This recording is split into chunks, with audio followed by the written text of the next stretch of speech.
Assalamualaikum warahmatullahi wabarakatuh. Sampurasun kasadayana.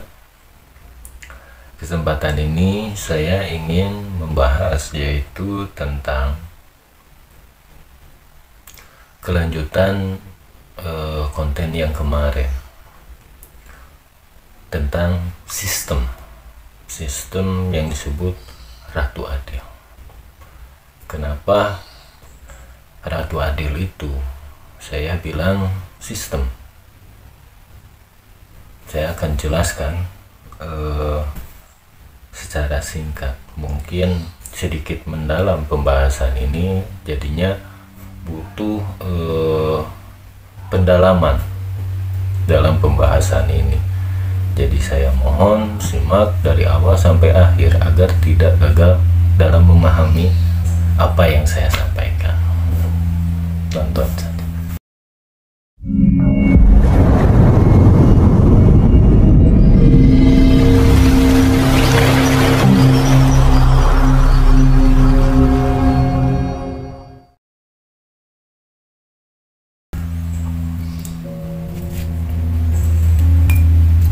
Dalam membahas Ratu Adil, ini kan versi saya ya, versi saya, menurut saya, karena ini sudut pandang saya. Di video kemarin saya menjelaskan bahwa setiap perbedaan itu akan memfilter diri kita sendiri, akan menjadi ujian bagi diri kita sendiri. Ujian seperti apa? Ujian agar kita tahu seberapa mampukah kita menguasai diri kita sendiri. Dari konten saya yang kemarin, ya alhamdulillah, ada yang komen baik, ada yang bisa menerima, ada juga yang tidak. Di dalam komen di video kemarin itu kan sebagai bukti nyata bahwa perbedaan ini adalah sebagai penguji atau survei seberapa dalam atau seberapa mampukah kita menguasai diri kita. Dalam komen tersebut banyak juga yang tidak bisa menerima, tidak bisa mempelajari karena mungkin sudut pandangnya kita berbeda. Nah, sebelum ke topiknya, yaitu ke pembahasan tentang sistem Ratu Adil ini,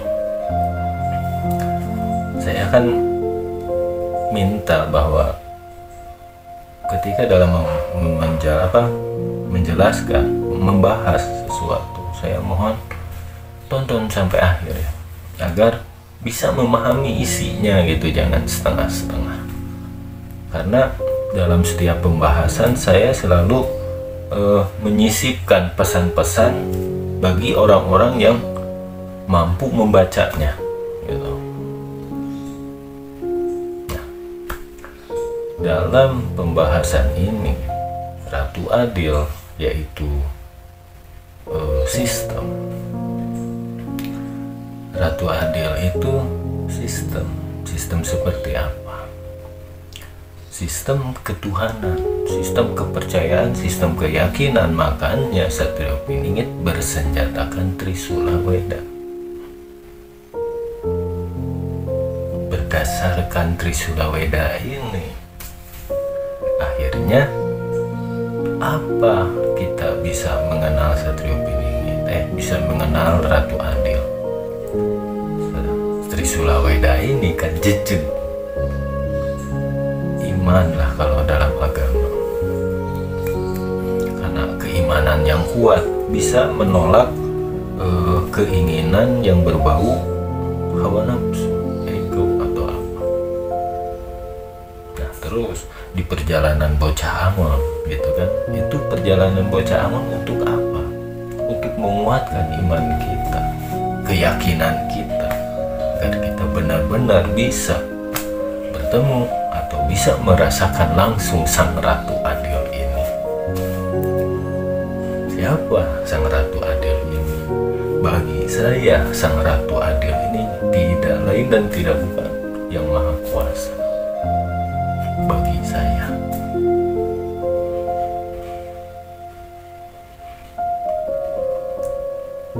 saya, Ratu Adil itu yang Maha Kuasa, Sang Pencipta, Sang Adil, Sang Pengadil yang seadil-adilnya, tiada lain selain yang Maha Kuasa. Kenapa disebutkan sosok? Ada juga alasannya. Sosok Sang Ratu Adil ini yang mau atau yang mampu menerapkan Asmaul Husna atau sifat-sifat ketuhanan di dalam kehidupannya. Itu Ratu Adil. Manusianya, sosoknya. Bagi siapa manusia yang bisa menerapkan sifat-sifat Tuhan di dalam kehidupannya, itulah Ratu Adil.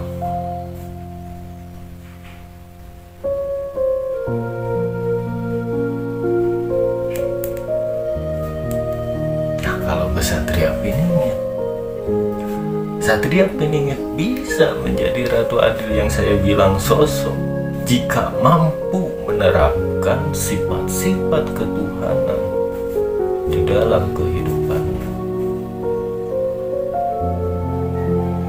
Makanya di dalam perjalanan Bocah Angon ini mendidik orang agar mampu berjalan di jalan Shiratal Mustaqim menuju yang Maha Kuasa agar bisa mengenalnya dan tahu sifat-sifat yang Maha Kuasa ini. Untuk orang-orang yang berjalan di perjalanan Bocah Angon menjalankan sifat-sifat ketuhanan ini yang disebut para kesatria.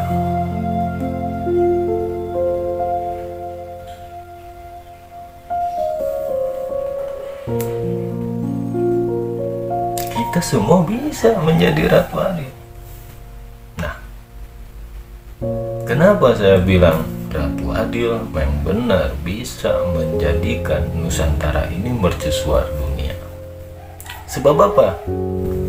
Sebab kalau masyarakat atau para kesatrianya ini mampu menjalankan sifat-sifat ketuhanan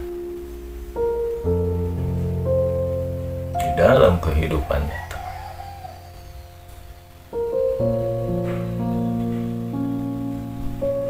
jadi ketika apa yang saya sampaikan seperti di video kemarin,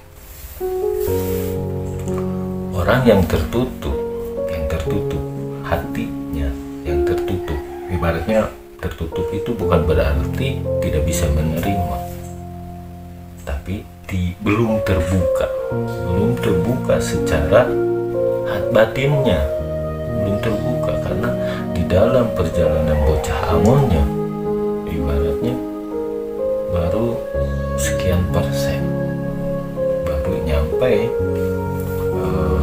yang disebut di pinggir sungai, belum bisa masuk ke rumahnya. Nah, sistem Ratu Adil ini yang menegakkan itu para kesatria, yang membangun sistem Ratu Adil ini dengan sifat-sifat ketuhanan. Yang membangun, yang mendirikan sistem ini adalah para kesatria. Seperti apa contohnya?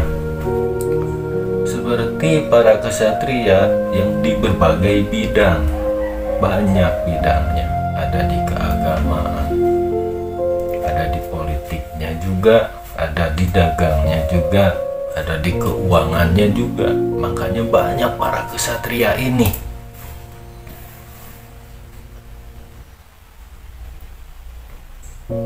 Rata-rata manusia atau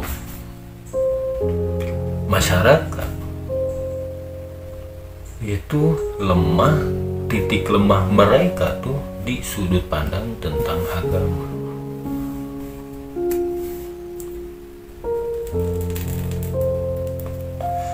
kalau sudah mengatasnamakan agama, maka mereka akan gampang, akan mudah menerima. Apalagi mengatasnamakan Quran. Tidak sedikit ulama yang memfitnah Quran, Nabi, atau Allah itu sendiri. Tidak sedikit ulama yang seperti itu. Tanpa ulama itu sadar, mereka memfitnah Yang Maha Kuasa, Sang Ratu Adil ini. Makanya saya pernah ketika membahas tentang Ratu Adil. Jika kita ingin mengenal Ratu Adil, kenali dulu yang menyerupai Ratu Adil yang disebut Dajjal. Sistemnya.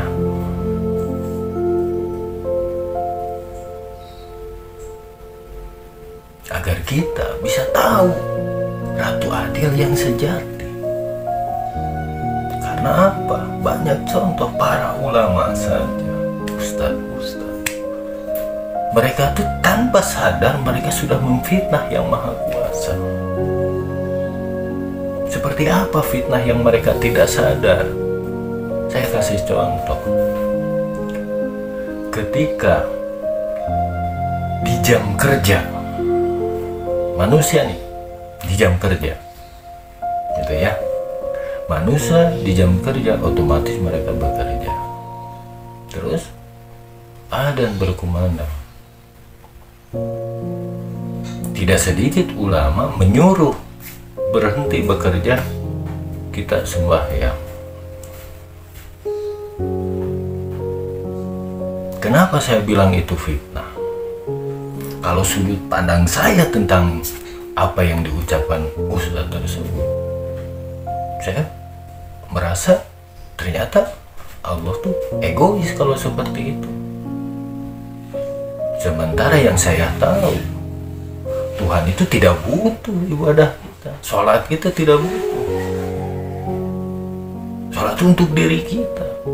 Sholat itu seperti apa? Bukan yang kita gerakan dalam 5 waktu itu. Kita bekerja juga untuk memenuhi nafkah kita, keluarga kita, kebutuhan kita. Itu juga sholat sama. Ibadah itu juga.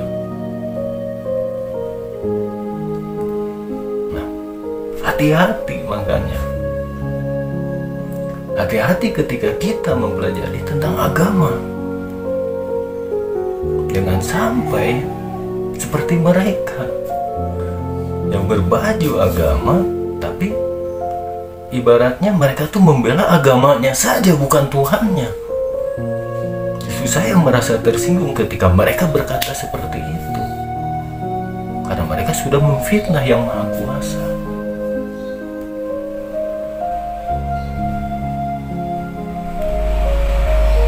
Nah, seperti itu.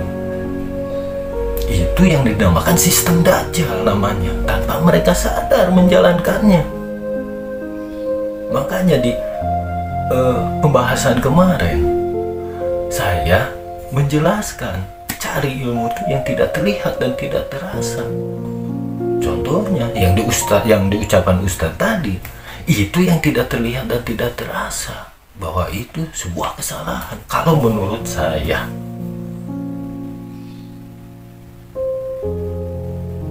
Karena saya, yang setahu saya, sholat itu bukan hanya yang 5 waktu.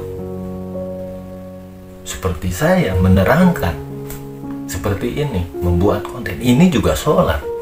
Ini juga ibadah bagi orang-orang yang mau menerimanya, yang mengerti apa yang saya sampaikan. Ini juga ibadah, ini juga sholat. Karena Allah, ada Allahnya di sini. Yaitu apa?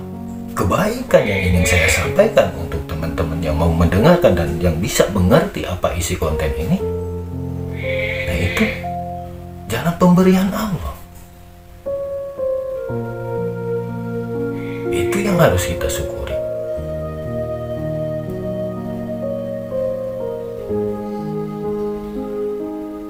Jangan seperti itu. Jadi hati-hati jika saya ada pesan sebenarnya.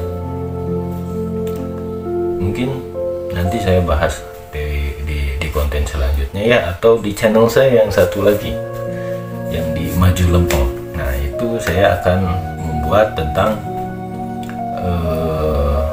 konten bencana ya. Kenapa sih bencana itu bisa terjadi? Saya akan bahas di konten sana. Sekian pembahasan kali ini. Wassalamualaikum warahmatullahi wabarakatuh.